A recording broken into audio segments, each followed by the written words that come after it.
if you have any Yes, questions. thank you so much, Keith. I think for the audience, please feel free to shoot us some questions. We are also getting some questions here. They are so interesting. I want to open the question to everyone, Keith, Agni, and Avani. So this question is very personal.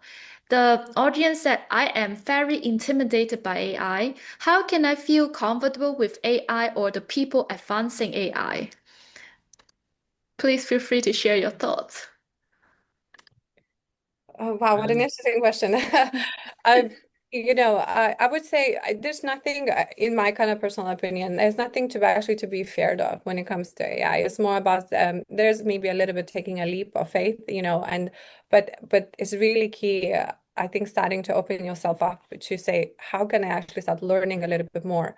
Maybe kind of opening yourself, to structures because I kind of feel and I see that the future will all be working with AI. There's just no kind of getting away without it. So, whether you, let's just say, studying, I don't know, want to be a lawyer one day, or like you want to work in chemistry or biochemistry or environment, AI will be there. So, learning how to work with those systems is really, really important. And AI is not that scary, if there's a lot of complex math behind the scenes, but you don't necessarily need advanced like, math for any of that. But just starting with the basic sort of like a structures, like maybe like, getting a little bit of courses, learning how those sort of like main modules, like large language models, where you get comfortable with and get to know them, get to know how to interact with them, and understanding what it is, what they're not and what they are at the same time, really, really help, like, to change kind of your mind. So I wouldn't be afraid at all. Actually, I would just dive in completely because that's the future, and it's important that like we also kind of start like looking towards that. yeah, I agree. And like I've done a few sort of AI beginners with like different sort of companies and charities across UK, and at sort of any point in time before AI, like tech adoption just varies. There's discrepancy anyways. There are people who dive in, just knows how to use it like right away. There are people who are just a bit sort of rejecting. It's about bringing everyone to the same level by giving them time to like experiment, use, and just experience sort of what's great about it. Everyone's sort of fear of no one likes change, and everyone's sort of fear of anything new, and that's normal. It's about sort of comforting, making it a comfortable process for them to sort of adopt and learn. Mm. Yeah. Yeah. Yeah, I agree with both. I think the information about AI is quite intimidating, but actually using it is something, it needs to be like a daily routine that you have to get it in here to use it. Even if the smallest thing, you think, yeah, that I completely agree. Well, wonderful, wonderful feedback on this question. I think personally, I'm also benefit from this sharing. I think the next question was also very interesting. So a lot of the panelists have shared about that first step. You mentioned your first step, but what did the moment just before the first step look like? What almost stopped you? That is an interesting perspective. What is the moment just before the first step that almost stopped you? Yeah. But as a founder, actually, and even not founder, even as a corporate role, like, but to be honest, there's almost every week there is something that will make you stop. There's like this never changes. There will be something that you actually come across, or some situation, or some person, or something that will be there. It's just like, why am I even doing this to myself? And it's just sort of like it's just there. But it's having this. I think I'm a huge fan of like resiliency. I have this kind of concept of like, resolve yourself. It's like you have a dream, and there's a lot. It's going to be a lot of noise. And I think, one of the things as a founder, it's not just even like, okay, I have to do the business, I have to create innovation, I have to create like product, but the growth of yourself and how you position yourself, how you learn how to deal with all the noise, all the necessary comments, and it will be always people who are not going to believe in you. Like it will just be it will be always someone who will tell us it's not going to work. it's just something like you're gonna have to say, you know what, I don't care. Like, and even if I do fail, if they, even though, they're right or whatsoever, it doesn't really matter because it's my choice, my journey, my thing. At least when I look back, I can say, you know what, I've done everything I wanted. It is my thing, is my choice. And and then there are days when you win, for example, when something really incredible happens and that makes it so much worth it. So you're on the right journey. And I would just say is that, so like the it's a constant up and down. There's no such thing, I think something that stops you going there. No, you're constantly jumping through hoops. You're gonna have to get used to that. And unfortunately, that's the reality of it. Yeah, Yeah, well said. I agree. And one thing I just like to add to that is like if you're not facing people like challenging or like saying no to you, you're not being, I guess, like bold enough in sort of what you're trying to propose or solve. If you're coming up with a solution where everyone's like, yep, great, that means it's not challenging enough. Exactly. That always happens. Yeah, and for me, it was initially the peer pressure as well, because being from a graduate from a computer science, everybody just goes in the role of AI engineers or software developers, and to choose a path something different every day, I was thinking to myself, am I doing the right thing?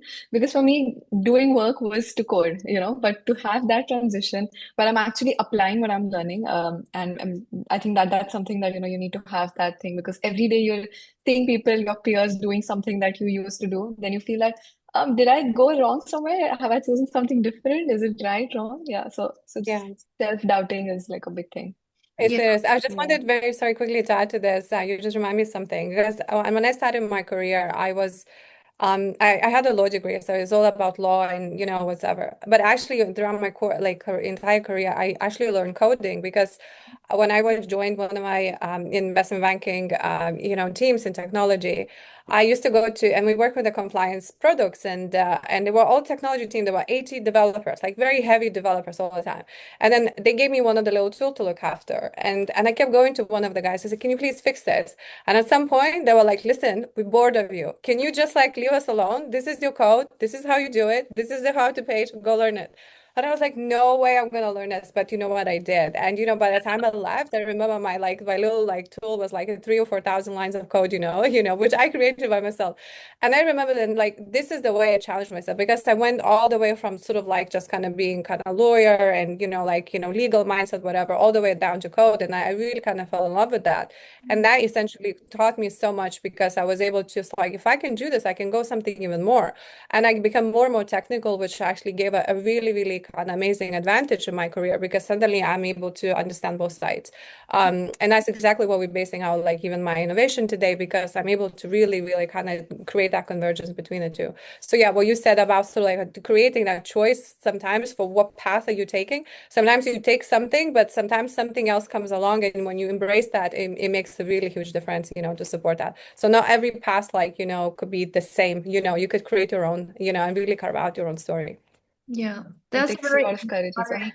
Yeah. Yeah, very inspiring story from your legal background to how you use coding. I think on the notes of inspiring, I like this question from the audience. What is the one resource, a book, a framework, a person that shaped your innovation mindset the most?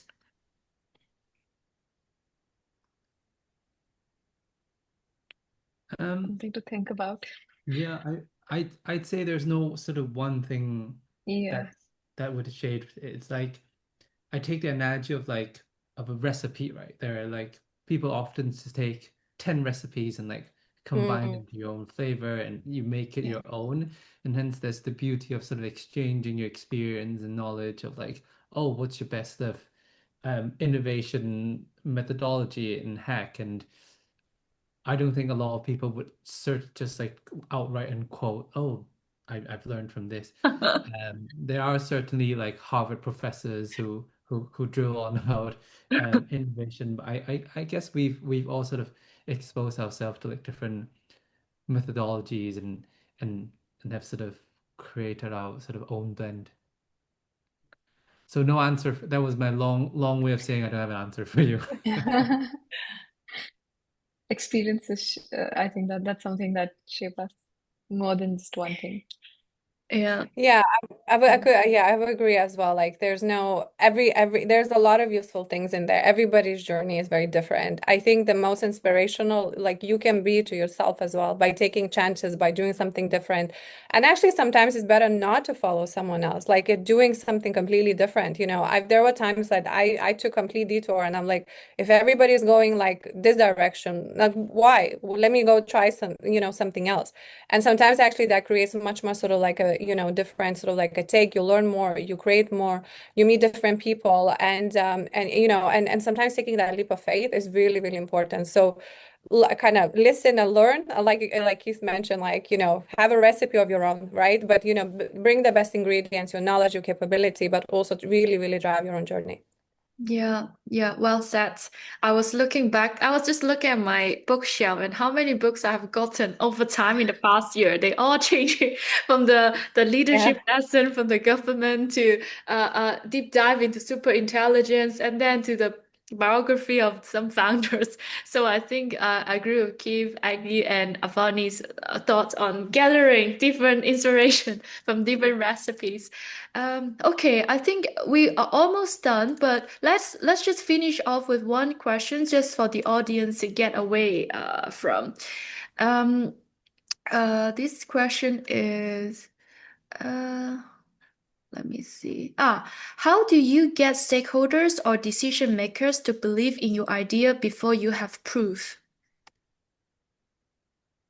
I think it's selling sort of it's having enough context and sort of painting sort of the future what it would look like. When you don't have any sort of proof of evidence, it's about giving them a range of what to expect. There's always sort of precedents and examples, and you can do sort of plus of minus 50% of like what the best case scenario, worst case scenario will look like. And oftentimes I don't think there's a point where there's when you need to convince someone, you can always sort of find a bit of smallest proof. Um, and that's usually sort of maybe speak louder than whatever whatever we're trying to sort of prove as well. So yeah, I'd say there are sort of examples that can be given, not exactly to sort of directly related, but you can always sort of take learnings from other projects, products.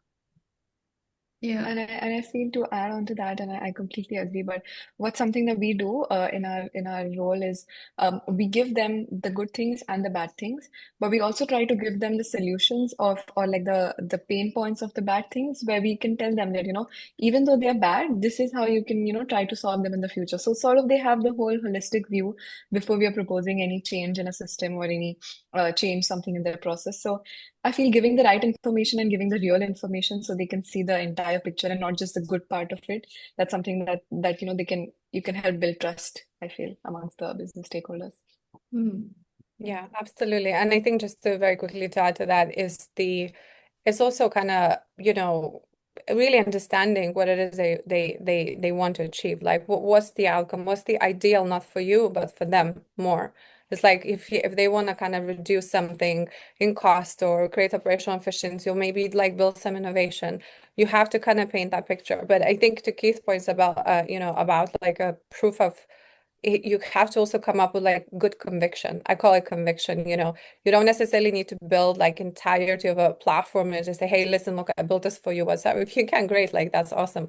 But but you also have to be very, bring conviction in terms of either your you have to bring your passion, you have to do your research, you really know what you're talking about and demonstrate something because everybody can talk, everyone can talk, and everybody can paint a really beautiful picture of anything, whatever, sell you the big vision.